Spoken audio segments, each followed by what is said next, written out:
There's an interesting relationship between national security and big business in the United States. Biden's laptop is Hunter Biden's laptop is an excellent example. The make and model of that laptop is an Apple. Mm-hmm. How did they get onto an Apple without the user? How did they do that? You shouldn't be allowed to do that. You know what FBI has long had? A contentious relationship with Apple. Mm-hmm. Big time. Tim Cook. Because Apple won't let them onto iPhones. San Bernardino. Yeah, the San Bernardino terrorist killers. Yeah. Exactly, right? How the hell did they get on? How did they get on this Apple? What's your skepticism? My point here is you can see that Apple does not protect your privacy like they promise that they do. They choose which platform, which device to let who on when, right? In this case, they let somebody onto this guy's Apple. And in other cases, they won't let FBI get onto an Apple iPhone that belongs to a Saudi pilot who kills a bunch of people in Pensacola. So there's a relationship between the government and Apple chooses when to share and when not to share. So this is this relationship that you were talking about with Zuckerberg. Yeah. It happens in social media.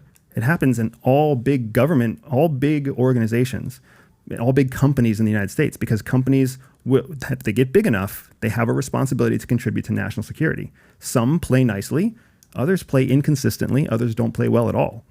So what you're seeing is every company has to learn, it has to mature and evolve its own position on how am I going to plug myself in to this national security context? I want to say we had the guy here who he had the laptop. Delaware. John Paul MacIsaac. We had him here 7 weeks ago. And I want to say when Hunter brings it in, the password to get into the computer was given. I want to assume it was given because he let him log on. Well, he was working on it. That's what I'm saying. So I want to assume. So I don't think it was Apple. I think the government can't stand Apple because they don't give the information that they do. Because Tim Cook is a very interesting guy, by the way. Tim Cook is a very, very interesting guy on how he works with the government and how he works with different presidents and who he is. First gay CEO of a Fortune 500 company to come out, but at the same time he had a good relationship with Trump and he had a good relationship with, very interesting way how he is. But I don't know. I won't. If it's true, it's true. Maybe Apple gave him the information. But from what I know from the guy that was here 7 weeks ago, I thought he got the password to log into the system. But you don't have an Apple phone. You're not a fan of Apple, correct? Correct. All right. You're a Droid? Are you a Droid person? I use Android mainly because it's the other option, right? There's only like two major options that are out there. There's other options when you get to super high levels. And that's just a personal preference, or there's a moral, political, rational reason? Yeah, it's because if terrorists are killing Americans,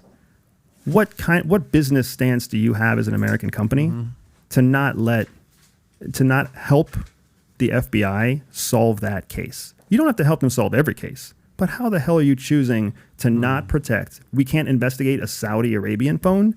We can't investigate a network of phones that belong to known terrorists. Why can't we investigate those phones, right?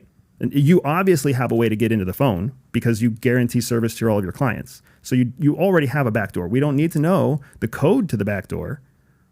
But at what point do you decide when you're responsible for the security of Americans, and when do you decide that you're not responsible for the security of Americans? But by the way, you know what you just made me think about?